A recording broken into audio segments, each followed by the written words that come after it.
ሰበር መረጃ ቴልአቪቭና ኢየሩሳሌም በሚሳኤል ሳይረን እየተናወጡ መሆኑ ተሰምቷል። የኢራን 81ኛው ዙር የሚሳኤል ማዕበል እስራኤልን መምታት ቀጥሏል። ትራምፕ የኢራን ባለስልጣናት በገዛ ህዝባቸው እንዳይገደሉ በመፍራት ድርድሩን እየሸሸጉ ነው ሲሉ ቢሳለቁም በምድር ላይ ግን አሜሪካና እስራኤል ለድርድር የሚሆን ሰው ፍለጋ ሁለት ከፍተኛ የኢራን ባለስልጣናትን ከመግደል ዝርዝር ለጊዜው አውጥተዋቸዋል። ይህ በእንዲህ እንዳለ ትራምፕ በአክሊሉ ጌጥ ያሉትን የኢራን የነዳጅ ማዕከል ለመያዝ 82ኛውን የአየር ወለድ ጦር ወደ ቀጠናው አዘዋል። የኢራን አብዮታዊ ጋርድ ደግሞ ልጆቻችሁን ወደ ሲኦል አትላኩ ሲል ለአሜሪካ ህዝብ አስፈሪ ማስጠንቀቂያን ሰጥቷል። የሆርሙዝ ወሽመጥ ሊዘጋ የዓለም ነዳጅ ዋጋ ሊንር አፋፍ ላይ ነው። እነዚህንና ሌሎች ሰበር መረጃዎችን ይዘናል። እስከ መጨረሻው አብራችሁን ቆዩ።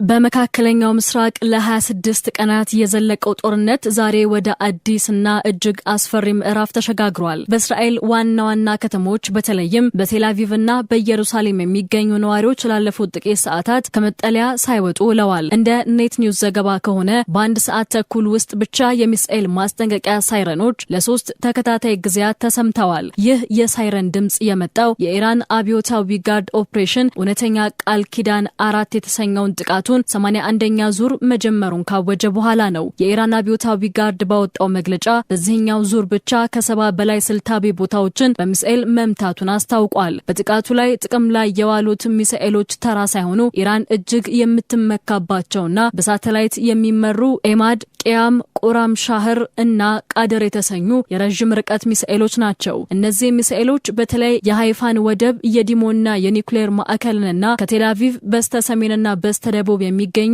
ወታደራዊ ይዞታዎችን ኢላማ አድርገዋል። እንደ ኢራን የመስክ መረጃ ከሆነ በእስራኤል በኩል የደረሰው የሰው ህይወት መጥፋትና መቁሰል ከ2500 በላይ ሆኗል። ይህም ባለፉት 3 ተከታታይ የሚሳኤል ጥቃቶች የደረሰውን ጉዳት በእጅጉ ከፍ አድርጎታል። ኢራን እስካሁን ባለው ጦርነት 700 የሚሳኤልና 3600 የድሮን ጥቃቶችን ፈጽማለች። በአንጻሩ የአሜሪካና የእስራኤል ጦር የኢራንን ሚሳኤሎች ለመመከት ቢሞክሩም እስካሁን ከ200 በላይ የሚሆኑ የጠላት የጦር አውሮፕላኖችና ክሩዝ ሚሳኤሎች በኢራን የጸረ አየር መከላከያ መምታታቸውን ቴህራን በኩራት ገልጻለች።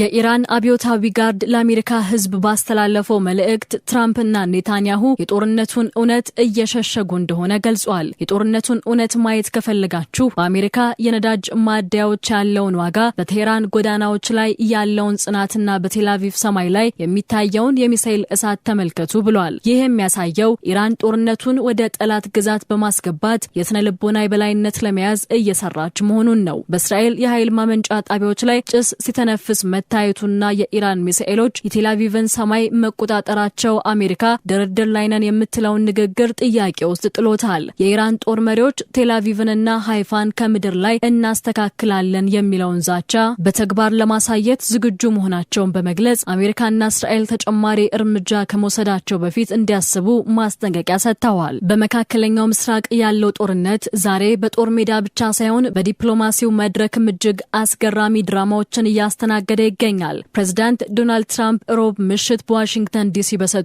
መግለጫ ኢራን ድርድር ለማድረግ እጅግ በጣም እየተጣደፈች እንደሆነና በጣም መደራደር ይፈልጋሉ ሲሉ ተናግረዋል።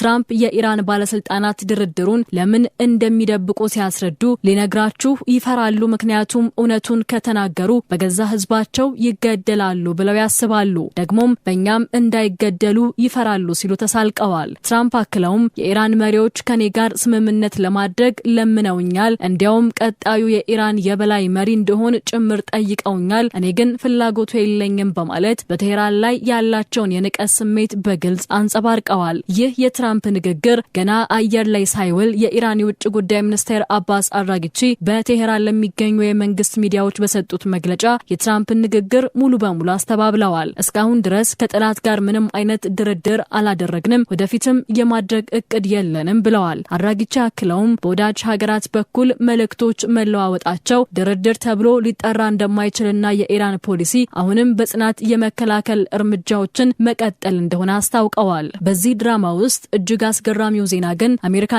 እስራኤል ለድርድር በሩን ክፍት ለማድረግ ሲሉ ሁለት ከፍተኛ የኢራን ባለስልጣናትን ለጊዜው ከመግደል ዝርዝራቸው ማውጣታቸው ነው። የውጭ ጉዳይ ሚኒስቴሩ አባስ አራጊቺና የፓርላማ አፈ ጉባኤው መሐመድ ባጋር ጋሊባፍ ለሚቀጥሉት 5 ቀናት ጊዜያዊ ያለመከሰስ መብት እንደተሰጣቸው ዎል ስትሪት ጆርናል ዘግቧል። ይህ የሆነው አሜሪካ ከቴህራን ጋር የምትነጋገርበት ሰው ስላጣችና እነዚህን ባለስልጣናት በማነጋገር ጦርነቱን የምታቆምበትን መውጫ መንገድ ለመፈለግ እንደሆነ ይነገራል። የዋይት ሃውስ ቃል አቀባይ ካሮሊት ሌቪት አሜሪካ ያቀረበችው የ15 ነጥብ የሰላም እቅድ በጣም ውጤታማ በሆነ መንገድ እየተመካከሩበት እንደሆነ ብትገልጽም የኢራን የጸጥታ ባለስልጣናት ግን እቅዱን ከእውነታው የራቀ በማለት ውድቅ አድርገውታል። ኢራን በምትኩ ቀደም ሲል የገለጽናቸውን 5 የሞት ሽረት ቅድመ ሁኔታዎቿን ጠረጴዛ ላይ አስቀምጣለች። አሜሪካ በዲፕሎማሲው በኩል ድርድር ላይ ነን እያለች ብታወራም በተግባር ግን በምድር ላይ ጦርነቱን ወደማይመለስበት ከፍተኛ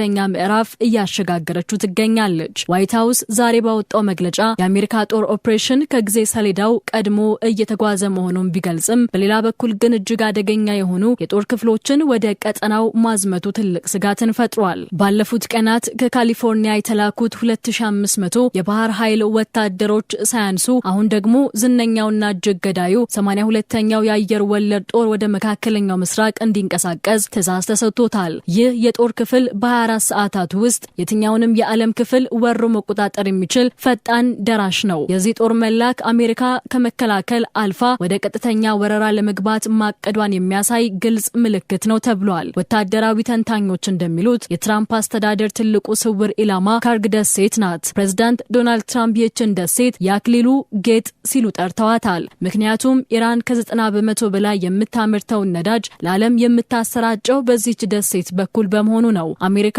ይህችን ደሴት ከተቆጣጠረች የኢራንን የኢኮኖሚ የደም ስር ሙሉ በሙሉ እንደ መቁረጥ ይቆጠራል። ትራምፕ ይህንን የነዳጅ ማዕከል ለመቆጣጠር ቢመኙም ኦፕሬሽኑ ግን እጅግ አስቸጋሪ እንደሚሆን ይገመታል። ምክንያቱም ካርግ ደሴትን ለመያዝ የአሜሪካ ወታደሮች በቀጥታ በኢራን ምድር ላይ እግራቸውን ማስቀመጥ ይኖርባቸዋል። ይህ ደግሞ በአሜሪካ ሕዝብ ዘንድ እጅግ እየተጠላና ጦርነቱን ወደማያልቅ አዘቅት ውስጥ የሚከተው እርምጃ ነው። የኢራን አብዮታዊ ዘብ በበኩሉ የአሜሪካ ወታደሮች በምድራችን ላይ እግራቸውን ካስቀመጡ በሚሊዮን የሚቆጠረው የኢራን ሕዝብ በባህር ውስጥ ሰጥመው ይጠፋሉ ሲል የሞት ሽረት ማስጠንቀቂያን ሰጥተዋል። በዚህ ፍጥጫ ውስጥ እንደ ሳውዲ አረቢያ፣ የተባበሩት አረብ ኤምሬትስ፣ ባህሪንና ኩዌት ያሉ ሀገራት ትልቅ ስጋት ላይ ወድቀዋል። እነዚህ ሀገራት ከኢራን የሚተኮሱ ሚሳኤሎችንና ድሮኖችን ለማክሸፍ ቢሞክሩም ጦርነቱ እየሰፋ መሄዱና የሆርሙዝ ወሽመጥ መዘጋት ለኢኮኖሚያቸው አስከፊ እንደሚሆን የተባበሩት መንግስታት አስጠንቅቋል። ትራምፕ መውጫ መንገድ እያሉ ቢናገሩም በምድር ላይ ግን ጦርነቱን ወደ ካርግ ደሴት በማስፋት የኢራንን ህልውና ለመፈታተን እየሞከሩ እንደሆነ ይነገራል። የኢራን አብዮታዊ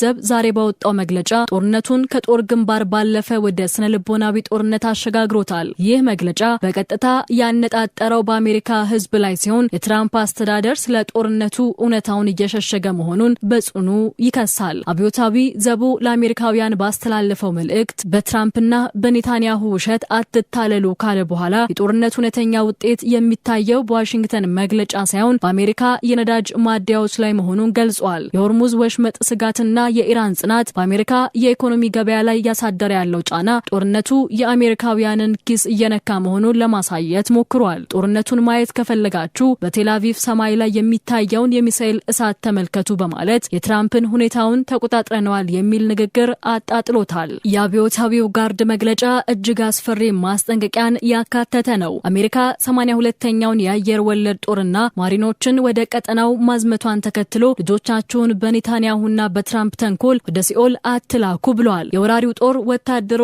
በሚሊዮን በሚቆጠረው የኢራን ሕዝብ ባህር ውስጥ ሰጥመው ይጠፋሉ በማለት ማንኛውም የምድር ላይ ወረራ ለአሜሪካ ወታደሮች የመቃብር ስፍራ እንደሚሆን ዝቷል። IRGC በመግለጫው መጨረሻ ላይ የኢራን የቀድሞ መሪዎች ያስተማሩትን ትምህርት በተግባር እንደሚያሳዩ ገልጿል። አስታውሱ ቴል አቪቭንና ሃይፋን ከምድር ጋር እናስተካክላለን የሚለው ዛቻ አሁን በ81ኛው ዙር ጥቃት እየታየ ካለው የሚሳኤል ናዳ ጋር ተዳምሮ ትልቅ ስጋትን ፈጥሯል። ኢራን እስካሁን 700 ሚሳኤሎችንና 3600 ድሮኖችን መተኮሷን በማስታወስ ይህ ገና ጅምር መሆኑንና ወደፊት ይበልጥ ግልጽና ጠንካራ መረጃዎችን ለዓለም ይፋ እንደምታደርግ ቃል ገብታለች። የዓለም ስጋትና የተባበሩት መንግስታት ድምጽ ይህ ማስጠንቀቂያ በወጣበት ወቅት እንደ ባህሬን፣ ኩዌት፣ ሳውዲ አረቢያና የተባበሩት አረብ ኤምሬትስ ያሉ ሀገራት የኢራን ሚሳኤሎችን ለማክሸፍ ጥረት እያደረጉ ቢሆንም የሆርሙዝ ወሽመጥ ለረጅም ጊዜ መዘጋ መዘጋቱ ሊያስከትል የሚችለውን ዓለም አቀፍ ጠባሳ የተባበሩት መንግስታት በድጋሚ አስታውቋል። ጦርነቱ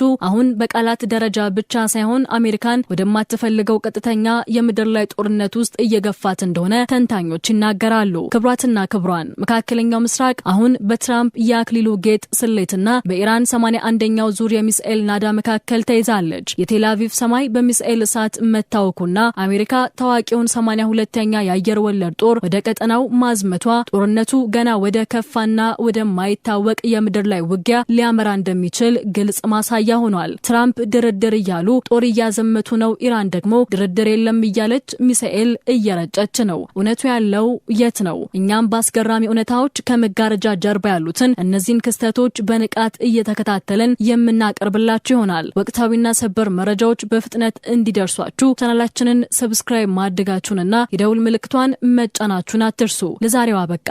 በሌላ ሰበር መረጃ እስከምንመለስ ሰላም ቆዩ።